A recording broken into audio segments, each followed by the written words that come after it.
All right. So let me adjust some lights here.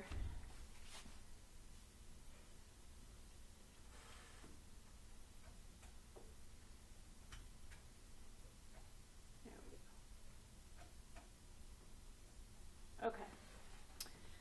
So we're going to get to more of the exciting stuff where stars do more than just shed their outer layers. They actually will explode. So we're going to talk about that in a minute. But as we talked about last time, a star like the sun is never going to be massive enough for an explosion like that to take place. So let's just review, first of all, what happens in the sun's lifetime. So for a star like the sun, you might spend a couple dozen million years forming into a protostar and then eventually reaching the main sequence. And the main sequence means that now you've got hydrogen being fused into helium, and you're in basically a phase that is roughly in equilibrium, and you will stay in that phase for about 10 billion years.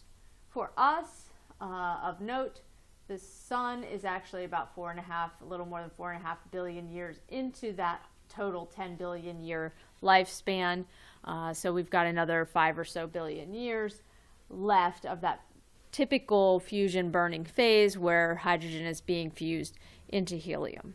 Okay, when the hydrogen starts to run out, then the core will no longer be producing enough radiation pressure to, whoops, did I click the wrong thing? Excuse me for 1 second. I don't know what it's doing. Oh my goodness. Where's my mouse? Okay. As I was saying, when it starts to exhaust its fuel, its hydrogen that it's fusing into helium, then the core of that star, like the sun, will be unable to produce enough outward radiation pressure to hold itself up against the inward pull of gravity. And so when that happens, gravity will crunch down in on the core of the star and cause the core of the star to contract somewhat. And then in that case, high enough temperatures are reached in the shell of the core for hydrogen fusion to take place in the shell surrounding the core. When that happens, then there's suddenly some more outward pressure again, and the star actually, somewhat paradoxically, seemingly, expands in its outer layers, and the radius of the star itself becomes rather large, entering what we call the red giant phase. At this point, in our solar system, when the sun reaches this point, it will engulf Mercury and Venus, and potentially the Earth as well. And, that'll be the end of the show for any life forms left on the Earth, of course. But there will be a little bit of changing that occurs leading up to that may make the climate inhospitable prior to this. In any case, in a relatively short span of time, as far as stars are concerned, you go from this red giant phase quickly onto some other phases in the giant branch where you're running out of the hydrogen even in the shell. And at that point, it's another tug of war between, okay, I'm losing some outward radiation pressure to hold myself up against gravity, so gravity contracts down in on me, raising the temperatures in the core even greater to the point that now helium can fuse. And when that happens, now I've got a temporary new lease on life where I can fuse helium into essentially through a two-step process into carbon, and then that carbon ash or soot left from the fusion reaction goes to the center of the core, and so you've got an onion-like structure where you've got carbon forming in the center of the core, and then you've got helium surrounding that, and then hydrogen in the outer shell. Once you run out of helium, which will take place on a scale of millions of years rather than billions of years, then the star will be unable to sustain any more fusion reactions. Its outer layers will shed in what we call a planetary nebula. Again, that's a little bit of a misnomer, but that's what it's called. When that planetary nebula dissipates, or even before it dissipates, you should be able to see in the center the glowing ember of basically the core of the star, which is like the stellar corpse, if you will. And that's called a white dwarf star in the case of a star like the sun. Once it's out of fuel, it's no longer fusing, its outer layers are shed, you've just got this really hot ember that's still glowing because it was just so hot. And so we call it a white dwarf star. Basically, it's glowing so hot that it's white hot. Okay. Eventually, over time, that white dwarf star will cool off just by virtue of being in the coldness and darkness of space and become what we would call a black dwarf. And we talked about trying to keep all our dwarfs straight as well. Instead of sleepy and sneezy and dopey, we've got a white dwarf that's the stellar corpse of a star like the sun. We've got a black dwarf that's, once that white dwarf cools off, we've got a red dwarf, which is just a normal small star. And then we've got a brown dwarf, which was an object that wasn't quite big enough to become a star. Okay. So those last two didn't really have to do with the lifetime of a star like the sun. So we can also plot these this as almost like a timeline on the HR diagram. And so if you are looking at a star like the sun, you're going to be on the main sequence for, again, about 10 billion years. And as I said before, you don't move up or down necessarily on this main sequence, but throughout the lifetime of a star like the sun, you may kind of curve around a bit along this swath. Remember that it's not just a single line, it's got some width to it. So the sun will evolve a little bit within the main sequence as it ages. And then when it makes that transition into the red giant phase where it's burning hydrogen in the outer shell, then it will be moving up and to the right on the HR diagram because the outer layers are getting larger. So the surface temperature is actually decreasing, even though the core temperature is increasing. So when we plot it on the HR diagram, we're concerned with the surface temperature. That's why it moves to the right. And it becomes more luminous because it's now greater in radius. So it's got more surface area to glow. And so that's why it moves up.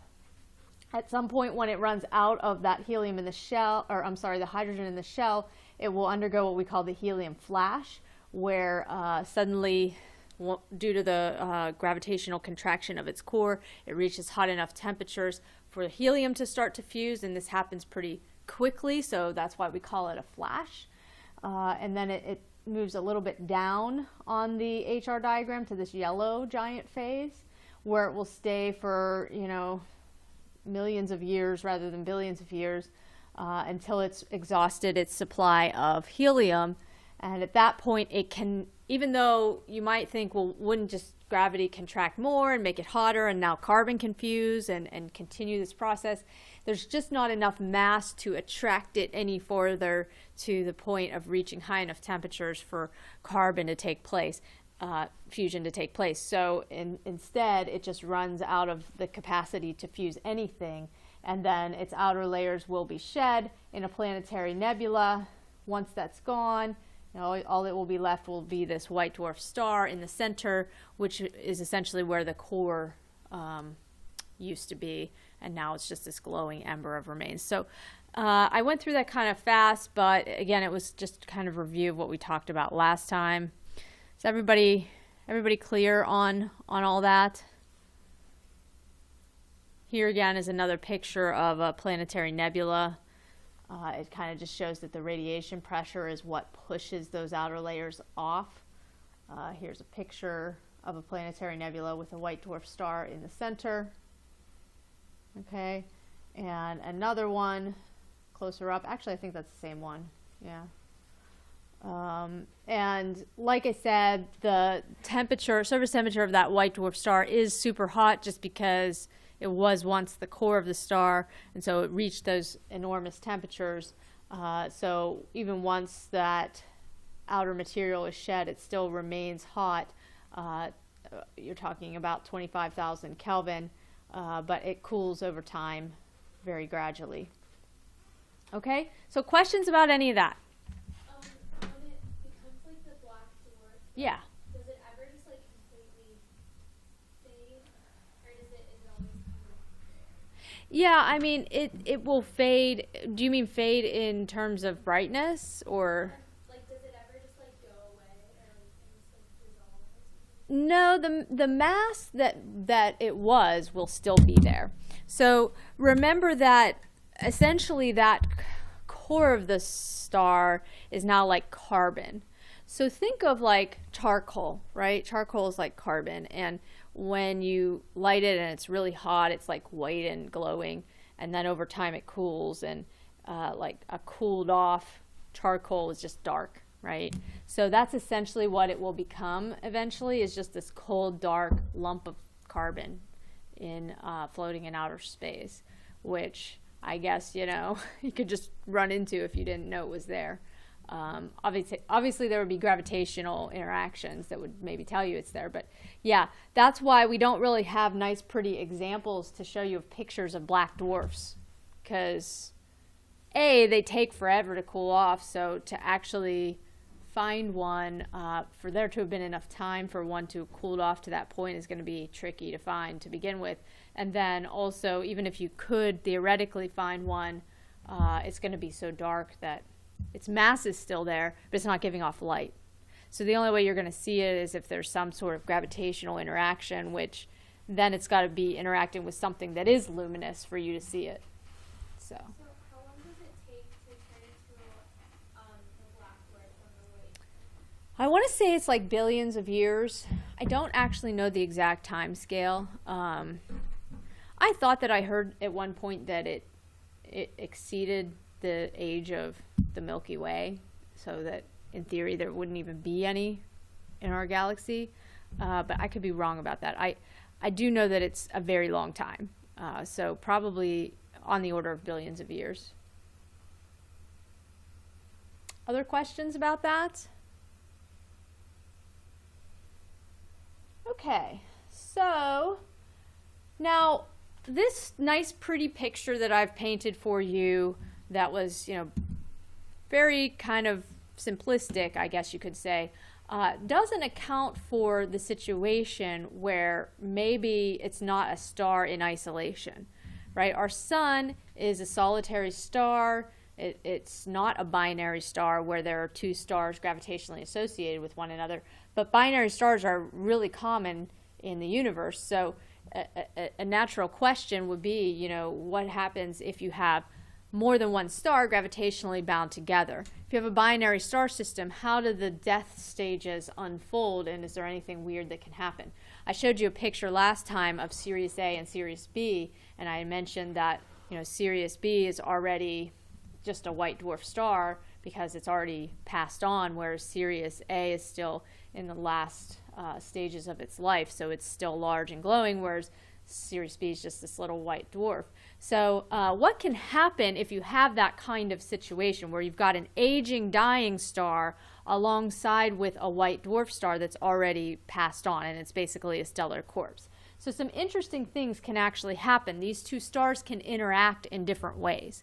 So one scenario that might happen, well, both scenarios kind of rely on this mechanism, but basically, let's imagine that you have a star system like Sirius A and Sirius B, not necessarily Sirius A and Sirius B, but one in which the two stars that are in the binary system are relatively close together. We're talking a few AU, right? So, you know, not hundreds of AU, like, you know, maybe from the sun to Mars or something like that.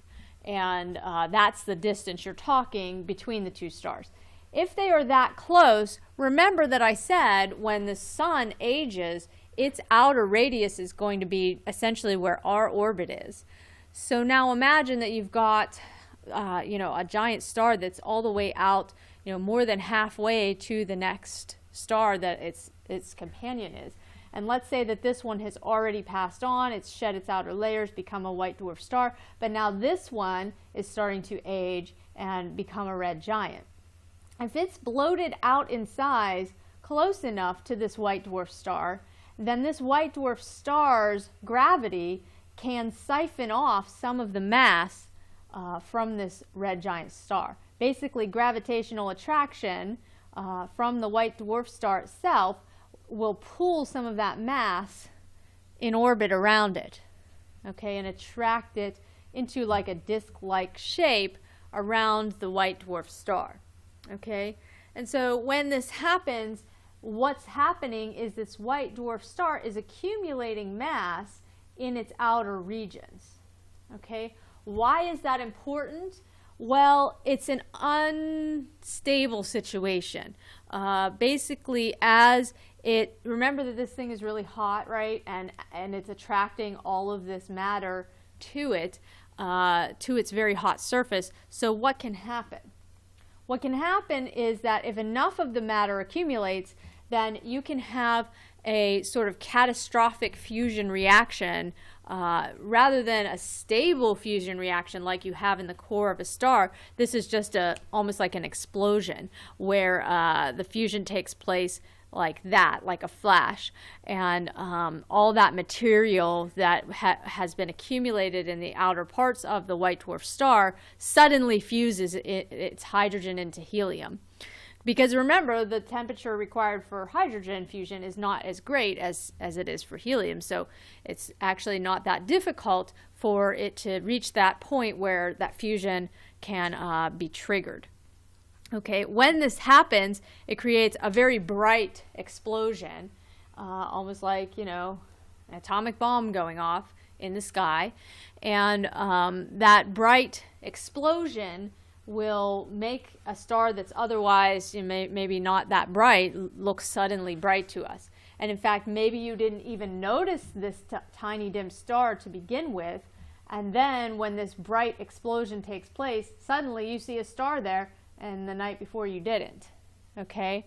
For that reason, people were like, wow, it's like a new star. Obviously, it's only going to appear briefly, right? Because the explosion will happen and then it'll dissipate. But when this quote-unquote new star suddenly seems to appear in the sky, new star is where the word nova comes from.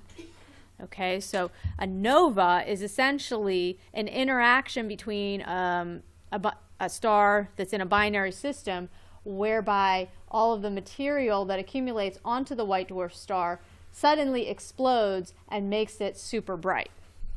Okay? And you might think that that's the end of the story, but remember that this red dwarf star is still orbiting very close to the white dwarf, so it can continue to accrete matter after it's exploded that outer layer. Now it can kind of start the process over again, siphon off more material, and once it reaches enough, then it could explode again in a nova. So if you have a nova that's occurring and then reoccurring, we just call that a recurrent nova. Okay, so sometimes you might see, oh, there doesn't seem to be anything there. Now there appears something bright. Okay, then it goes away again, seemingly, and then, maybe again it appears bright. Yes?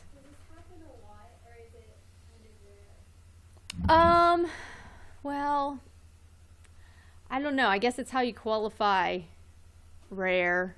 I think it's safe to say that in the universe, it's probably a relatively frequent occurrence.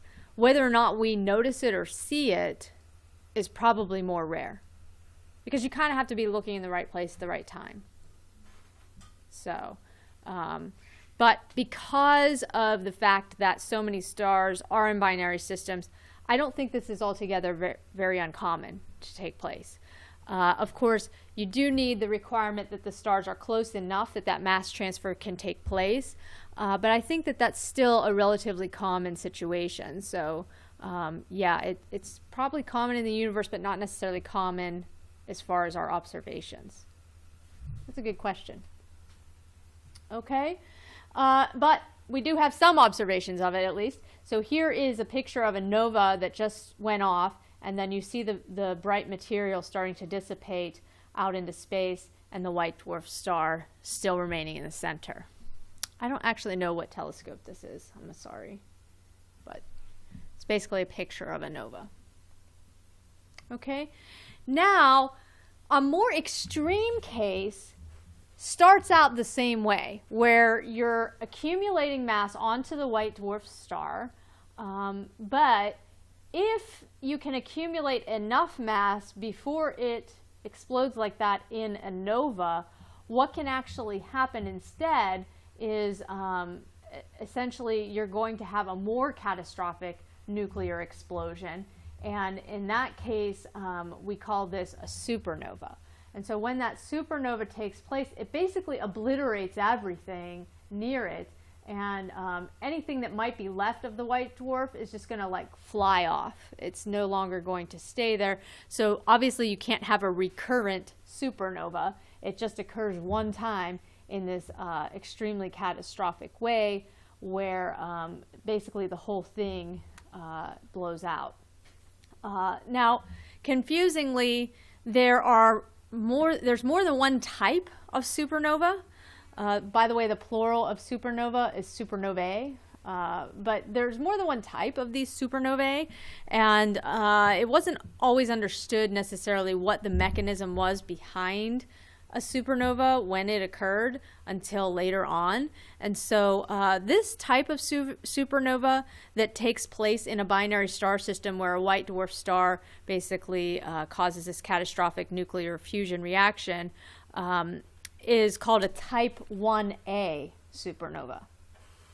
Okay, we're going to look at two other types of supernova. So try to keep that straight in your mind. Type 1a has to do with this white dwarf star accumulating mass, reaching a high enough mass, which by the way we call the Chandrasekhar limit, and then once it reaches that crucial amount of mass, this catastrophic explosion takes place. It is extremely bright when this occurs and is one source of cosmic rays out in the universe. And it's so bright, in fact, that you can see it in other galaxies, which is crazy when you think about it, right? Because when you look at other galaxies, you might just see, you know, kind of a smearing, swirling thing, and you can't really pinpoint or make out individual stars. Right? You can kind of see the structure of the galaxy, but you can't say, here's one star, here's another star. Except if a supernova goes off, then you know, wow, look at that. It's like basically as bright as the center of that galaxy. Okay? So even though it's in another galaxy, it's beyond the Milky Way, I can still see that taking place. That's how bright it is. And in fact, its brightness is pretty standard. This allows us then to determine some distances to nearby galaxies where we can actually see these supernova going off.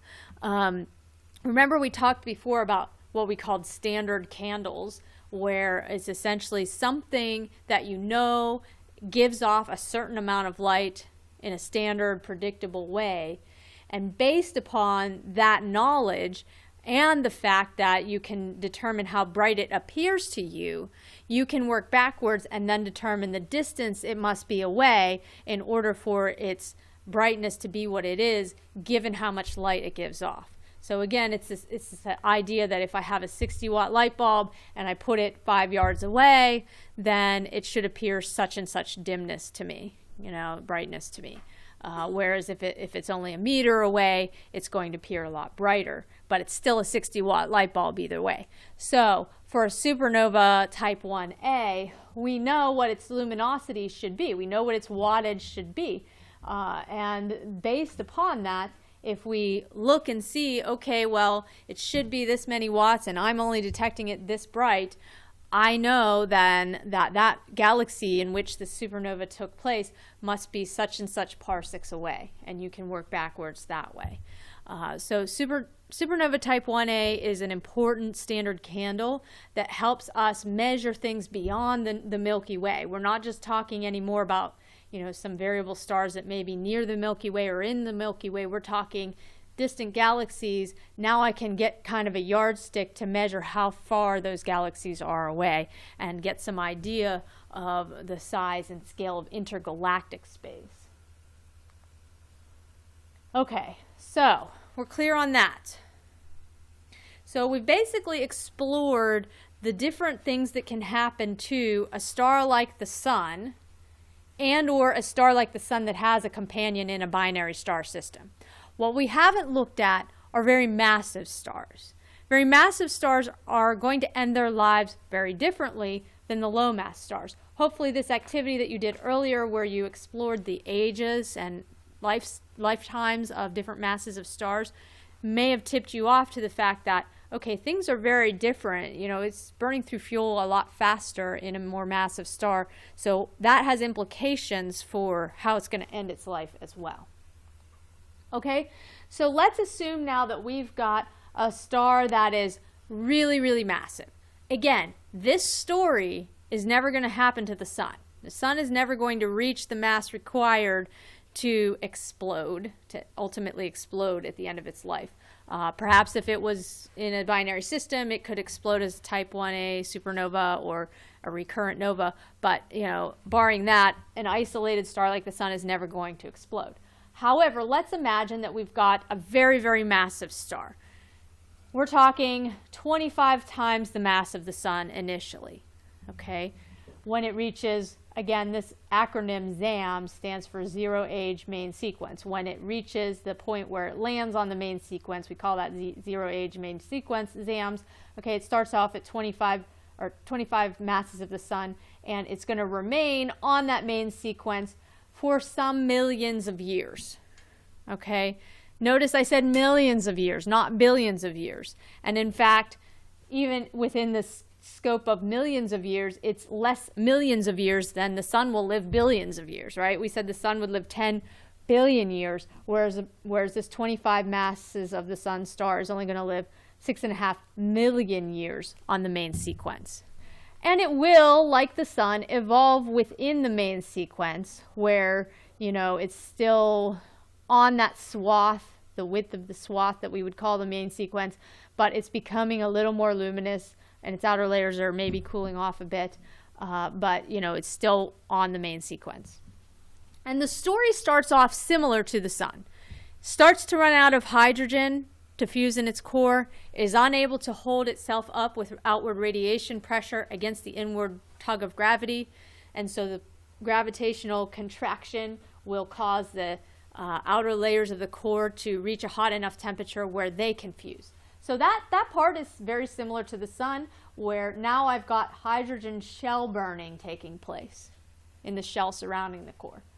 Of course, notice the color is different, okay? Whereas the sun was a red giant star, now we're talking a blue giant star, and that's mostly having to do with the fact that it was so much more hot in its surface temperature to begin with, that even once it moves over to this giant branch of the HR diagram, it's still blue in color at first, okay? So a blue supergiant star is one in which maybe it started off blue to begin with, and now it's moving towards the supergiant or giant realm of the HR diagram, and it's burning hydrogen in its shell now rather than in its core. At some point, again, similar story to the sun, it will run out of hydrogen in that shell to burn, again be unable to hold itself up against gravity. Gravity will squeeze in, and the core will reach hot enough temperatures for now helium to fuse. So again, same story as the sun, now we've got helium fusion taking place. And like the story of the sun, the radius is going to bloat out. For that reason, now its color will start to change, right? And instead of being blue, it's going to evolve to more of a yellow color because it's now cooler in the outer layers of the star. So rather than a hot blue color, it's now evolved into more of a yellow color while it's burning helium in its core. And of course, we call that a yellow supergiant phase. Now, eventually it's going to run out of helium. As it starts to do so, this yellow color will start to evolve into more of a red color, okay? And you've entered now a red supergiant phase. The sun, when it's a red giant, would be, you know, somewhere down here, but this thing is far more luminous because it's even larger in extent than when when you have a red giant star. A red supergiant star is even larger in radius, so it's more luminous. Ultimately, though, it will run out of helium just like the sun will run out of helium, but the story now is where we have something that's different. Instead of that's the end of the story, you've got carbon in the core and you can't go any farther, This time we've got enough mass that we can attract it even farther gravitationally, and the temperatures can reach a hot enough temperature for other things to fuse. In addition to helium fusion, now we're going to start fusing carbon and neon and oxygen and silicon, and we're going to fuse all of these things, one being the ash of the other, that now becomes the fuel of the next phase of fusion. Okay, but all of these other heavier elements, notice they only make up a little blip on the HR diagram of its lifetime. In other words, there's not a lot of carbon to burn, there's not a lot of neon to burn, there's not a lot of oxygen to burn, and there's not a lot of silicon to burn. Moreover, the temperatures required to burn them are going to be increasingly hotter as you go down the periodic table, and we're going to exhaust those fuels super fast. Okay? Ultimately, we will reach a point where the core, the final ash, so to speak, will be iron. Once you've got iron in the core, you can no longer fuse anything. And what will happen instead is the core will collapse almost entirely and then rebound and explode in what we call a supernova explosion. This is a different type of supernova explosion than the one we just looked at, though. This is called a core collapse supernova explosion. But notice that all of these giant phases, from blue giant to yellow giant to red giant, I should say supergiant for all of these, all of this only lasts, like a million years, right? Maybe you entered the blue supergiant phase right around 6.7 million years, and then by the time 7.7 million years are up, it's the end of the show for you. So you're talking only a million years to go through everything else other than hydrogen. And that's kind of phenomenal when you think about the incredible mass that we had to start with, right? We're talking about 25 times the mass of the sun, and yet you suddenly burned through all of that in a million years, whereas the sun will take billions of years to go through some of those things. Okay, so this is basically what I said in words, and kind of showed you on the HR diagram. But like I was saying before, basically at the end of its life, when it's fusing all of these things, one ash from one type of fusion will be the fuel of the next, and you'll produce this onion-like structure. Remember, with the sun, we had an outer layer of hydrogen, and then helium layer, and then carbon at the very center, which would become the white dwarf star. Well, we basically have the same thing here with a massive star, only we go beyond carbon. It's just a layer of carbon, and then below that you've got neon and oxygen and silicon, and essentially, eventually, iron in the core. Okay, and there's that schematic a little bit more closely. Okay, here's a red supergiant star in comparison to the size of the sun. So you can see just how massive and how large this kind of thing is. And so this outer envelope of hydrogen is immense, but also kind of diffuse.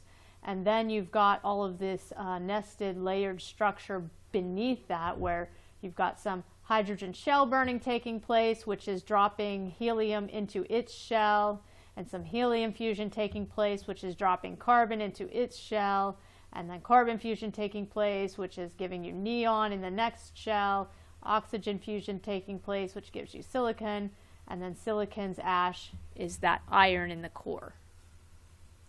Okay. Now, let's see, I want to see something. Yeah, okay. So, for a long time, there was a debate in the astronomical community as to where did all of the elements of the periodic table come from in the cosmos. And there were those who said, well, in the formation of the universe, in the Big Bang, we produced hydrogen and helium based upon the theories and the evidence and what they were able to kind of predict about how the Big Bang would have taken place.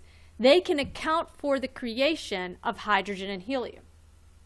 Unfortunately, for proponents of the Big Bang, when this was a developing theory, they could not really explain the presence of anything beyond hydrogen and helium. And clearly here we are, carbon-based life forms made of a lot of atoms that are, you know, on the periodic table heavier than hydrogen and helium. If you can only account for hydrogen and helium in your theory, then, you know, what are you going to do with all these other elements? Where did they come from? How did they get there? So other people, when the theory of the Big Bang was being developed, that were skeptical of the Big Bang theory, used this as evidence of its shortcomings. In fact, the terminology Big Bang was actually coined by somebody who was critiquing the Big Bang theory. It was like a tongue-in-cheek thing. You know, he kind of said, how could it be that, you know, everything came from a Big Bang? That's crazy. And then the name actually just kind of stuck from there. Fred Hoyle was the astronomer's name, and so he believed, well, I can account for things if I just, you know, I can account for the rest of the elements if I just look at the way stars go through their lifetimes. And based upon what stars fuse within them, they're fusing heavier and heavier things. And in a supernova explosion, in fact, all of the elements that are heavier than hydrogen, helium, and even iron, everything is just produced in that last moment of a massive star's lifetime. And so, you know, he said, well, the universe must just always have been here, and this is where we get these heavier elements. But then, of course, the shortcoming of that is, well, where'd you get the hydrogen and helium to begin with, right? So it turns out that they're both right? The starting of the universe gave us the initial ingredients we needed, hydrogen and helium, that were forged in the Big Bang. And then from there, star formation and stars going through their lifetimes gave us essentially everything else on the periodic table. A star like the sun could only give us up to carbon, right? So that's element number 6, okay? But a star that's really large and massive, in those final stages I just told you, it's going to produce everything up to iron, okay? That's still not the whole periodic table then, because that's still only element 26. To get beyond that, in that supernova explosion, everything else that's heavier than iron, from 26 down to whatever is naturally occurring here as the heaviest element, is produced in that supernova explosion, okay? So in other words, both the Big Bang and the massive stars are responsible for the composition of the universe. And in fact, every carbon, or well, I shouldn't say every carbon, but every element heavier than carbon that's in your body or that you're wearing, like if you're wearing silver jewelry, was produced in a supernova explosion of a star. It's crazy when you think about it, right? Like, here I am wearing something that was created in a supernova explosion. You know, it seems so distant and irrelevant to our lives, but it actually has relevance.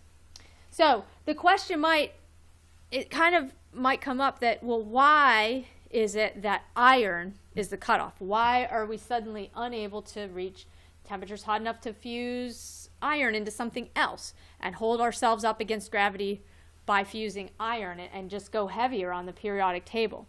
And, you know, in actuality, it's more than just this question of how hot can you reach the temperatures. It's actually a question of energy balance. Even if you could fuse iron, it turns out that once you get that heavy on the periodic table, it actually costs you energy. You don't get energy out of it. So when you had those other elements that you were fusing, you're still producing energy in the form of radiation and outward pressure that will hold you up against gravity. But if you try to fuse iron, it doesn't help you. It doesn't produce any sort of outward energy against gravity. So gravity wins no matter what. There's no way to go beyond that and still come out ahead of gravity. So basically that's what I'm saying here in words, that it can't be usefully fused into something that will hold yourself up against gravity. And so basically then gravity starts to contract again, its relentless pull, and compress the core. And essentially as that happens, it will start to collapse, but then the outer layers, the heavy layers, will start to collide onto it and then bounce back. That bouncing back is what triggers the supernova explosion, and so we call this a core collapse supernova. Oh, and that explosion is essentially all this massive fusion taking place at once that's producing all the heavier elements.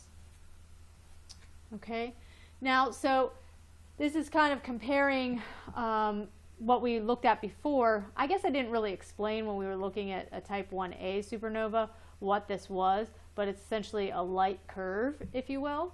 On the x-axis you have the number of days, and on the y-axis you have luminosity. So you see that for a type 1a supernova, which was a different situation where a white dwarf star explodes, then you're reaching a peak here, and then it dissipates over the course of about a year or so. For a core collapse supernova, on the other hand, here's that same yellow curve again, but now you've got maybe some less predictable curves here in red and blue that represent a core collapse supernova. It's still going to take it a year or more to become less bright again, and it's still going to reach a similar peak, but it's not as standard as, say, the type 1a supernova. It's a lot, I mean, it makes sense, right? It's a lot more catastrophic, a lot more variable in size and how it can take place. So we know roughly how bright it might be and how long it'll take to fade, but it's not as predictable in a standard candle sense. Okay, but here is a picture of a supernova remnant, so to speak. All of this was once part of a massive star that it had exploded and is now dissipating into space. And so this great glowing thing consists of, yes, a lot of hydrogen, but also a lot of heavier elements as well. Gold, uranium, silver, everything higher than iron is infused within this cloud. And so what can happen then is that cloud can then be incorporated into another interstellar cloud, which eventually a new star will form out of. And so perhaps a star like our sun, once it was born, the cloud from which it formed contained more than just hydrogen and helium, because it had some of this heavier elements maybe from an older star that had once exploded and produced all of these heavier elements. In fact, we know that has to be the case for our solar system, or else we wouldn't have any gold here, right? Our solar system must have formed out of an interstellar cloud that contains some supernova remnant as part of it that got incorporated into it. So going back in time, if you look at the very first stars that would have ever formed in the universe, they wouldn't have had those heavier elements. They would have just formed out of whatever was initially there from the Big Bang, which was hydrogen and helium. That's all you need to form a star. Of course, that's not all you need to form planets, right? You need carbon, you need silicon, you need heavier elements to create a terrestrial world like the sun, or I'm sorry, like the Earth. But we didn't have those in the initial phases of the universe. So for that reason, any kind of star that was from that era, or any kind of star that doesn't really have very much in the way of heavier elements within its interstellar cloud that it formed out of, is not thought to probably have planets forming around it. It's only after some stars had lived their lives, exploded, produced heavier elements in the process, that you could form a solar system where you have both a star and planets being formed out of whatever heavier elements are within that interstellar cloud. So it's kind of humbling if you think about it that way. Generations of stars had to live and die for us to be here. Okay, so the types of supernova, let's try and keep these straight in our minds. So the type 1a we talked about before is when a white dwarf star explodes. Okay, that's generally when you have a binary star system and it accumulates enough mass from the aging star beside it, its companion star, that essentially you have this catastrophic explosion if it reaches the Chandrasekhar limit. Okay, so that's basically a star that already was a has-been, and then it's exploding. A core collapse supernova is what we would call a type 2 in most cases. And so a type 2 supernova is when you have a typical core collapse taking place. Okay? So confusingly though, there are also core collapse supernovas that get the Roman numeral 1 beside them. But instead of being type 1a, these are type 1b and type 1c. And so these are less common types of core collapse supernovas. Most of your core collapse supernovas are going to be type 2, but there are a few stragglers that we categorize as type 1b or type 1c. And so, you know, they are the oddballs where they don't have as much hydrogen as we would have necessarily expected. Maybe some of that was lost in its final stages of life from instabilities and stellar winds that are taking place in the aging star before it goes off. Okay, so you might think, well, there's probably nothing left behind after a supernova explosion takes place. It's this catastrophic explosion. How could anything be left? But it turns out that even with a supernova explosion, there's typically some sort of stellar corpse left behind. So what happens is the explosion takes place, but remember, that explosion was all of the infalling material bouncing off of this core that was trying to contract almost into nothing, right? It was like gravity was relentlessly compressing it, starting to collapse it, and then all of this material infalled and then bounced back out and exploded. So what happened to this core then? What happens to this core can be a couple different things. One thing that can take place is that it has collapsed so far that essentially everything in it has turned into a neutron, and it becomes what we call a neutron star. Why does that take place? Well, you know, you've got protons and neutrons in typical nuclei of typical atoms. The electrons are already, you know, it's already ionized, so the electrons can kind of just go wherever and leave with the explosion. But those protons and neutrons, as you compress them far enough, the protons are actually an unstable composite particle that will degenerate into a neutron under certain circumstances. So all of those protons that you might have had then just basically become neutrons, and all you have left are a bunch of neutrons being held up by nuclear forces. And so everything in this thing is a neutron, and so we call it a neutron star, and that's what's pictured here. By the way, we're going to talk about a situation in which these neutron stars can be what we observe to be what we call a pulsar. And so we'll get into that in a minute. But another fate that can happen is if there's enough material here, enough mass, that when gravity is crunching in on the core, it's able to completely win, and you can't even hold yourself up by nuclear forces, then that core will collapse even further and become a black hole. And black holes are, usually people find them to be very cool. So we'll say a few words about black holes while we're here. Okay, and while we're talking about core collapse supernova, it brings up this phenomenon of gamma ray bursters and hypernovae, or hypernova. What this is basically an even more energetic explosion, and so it's usually associated with a situation in which the core collapse it forms a black hole rather than a neutron star. And so, you know, it wasn't clear at first what these gamma ray bursts were, but eventually they were identified to be just a really, really crazy supernova that we call a hypernova. Okay, so when that gamma ray burst is taking place due to a hypernova, essentially you've got all this energetic material going off in jets, okay, and exploding that way, and also this way, and then what's left behind in the center is just basically a black dwarf. Everything preceding this is similar story to what we said before. For that to happen, you need a star that's at least 20 masses of the sun.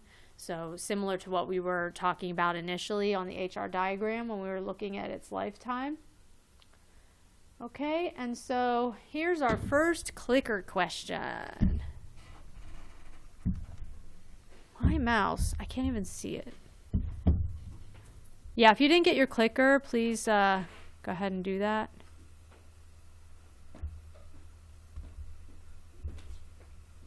And I'm going to play this. I'm sorry, I'm having some mouse difficulty.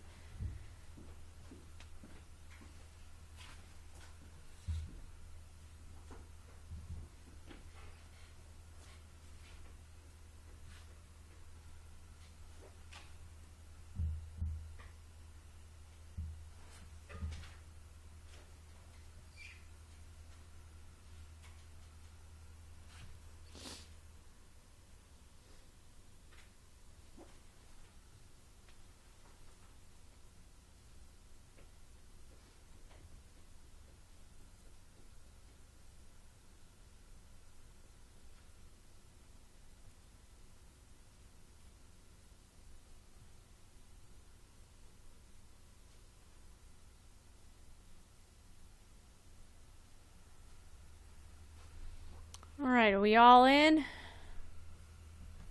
Okay. Oh my goodness, I didn't understand why this mouse is not. Where's my computer science guy? Why is this mouse being this way? Yeah, so the correct answer is D, which is none of the above. So let's see if we can make sure we understand why. You ever seen a mouse do that? I mean, it's not cordless, so I don't know why it's okay.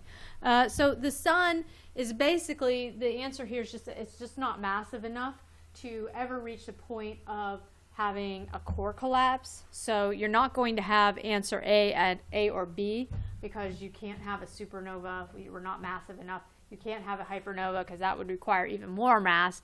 And the only reason we can't eventually have a nova for the sun is just because the sun is by itself. If it was in a binary star system, then perhaps it could go through a nova if the binary companion was close enough, but our sun is not in that situation. So none of the above is the correct answer. So often a common misconception that the sun will someday explode, but it's never going to happen. So, okay. All right, see if we can do this one.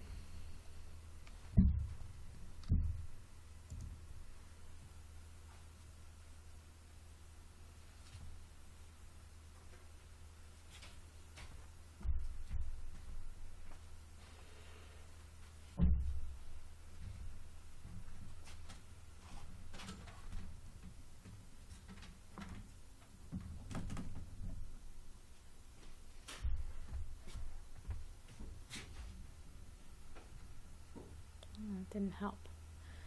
Okay. All right. I gotta see what the answer is. Okay. Oh, you all got it! Yay! Yeah. So there's not much to say then, I guess. Okay. Yeah. So the elements up to carbon, or up to iron, I should say, are produced in the final stages of the massive star, but anything heavier than iron is produced in the supernova explosion. Up to carbon could be produced in a sun-like star. Planetary nebula doesn't really produce anything, so, but you all got that, so good.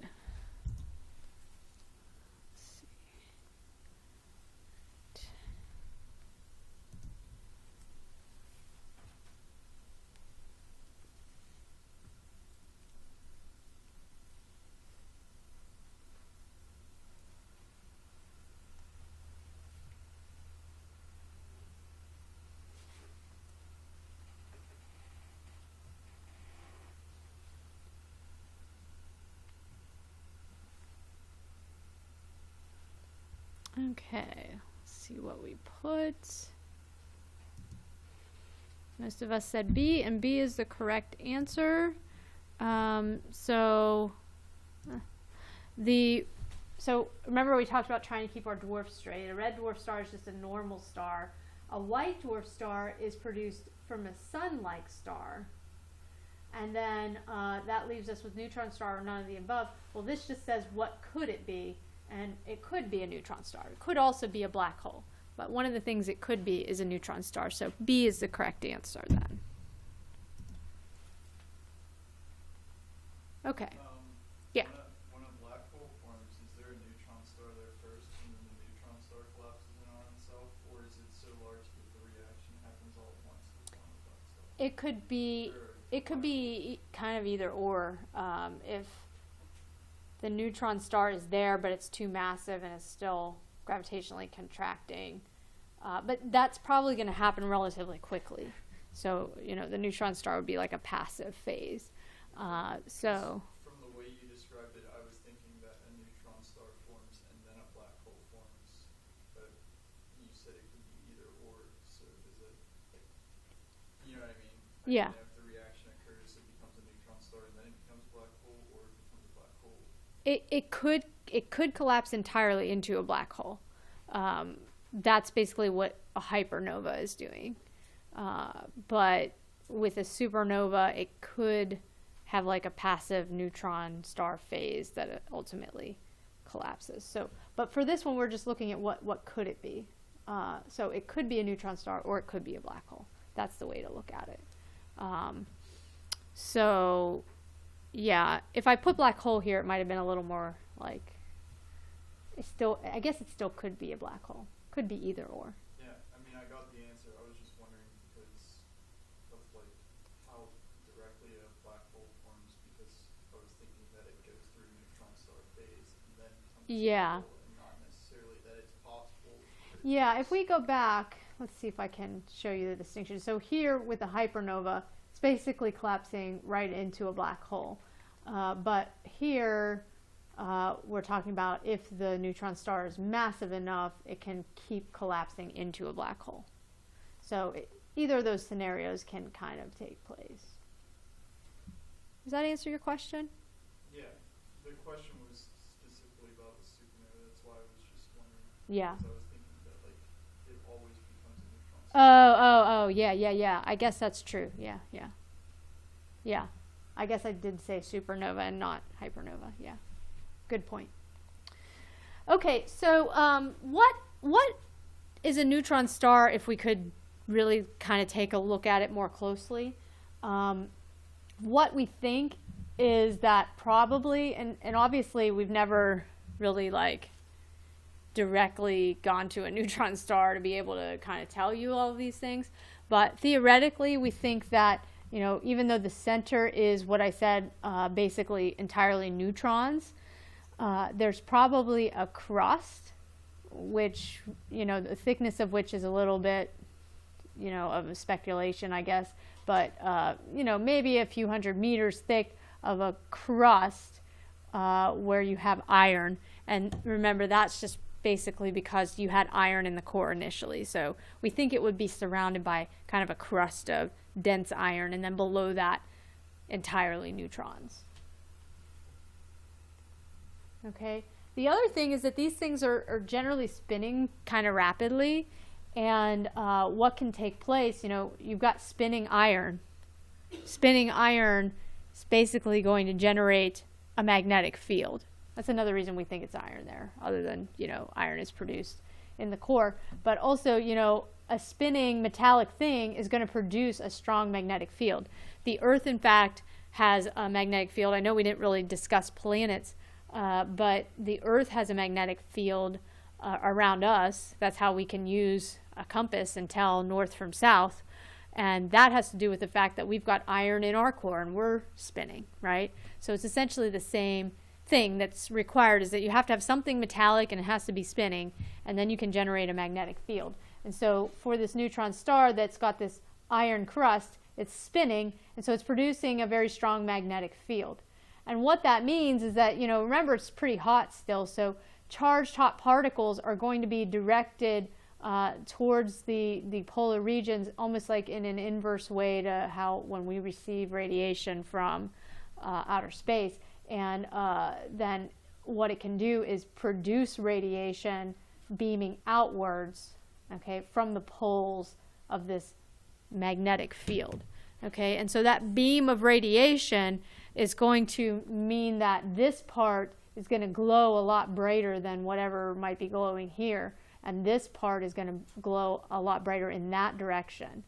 Okay, so that leads up to what I told you I was going to say about pulsars.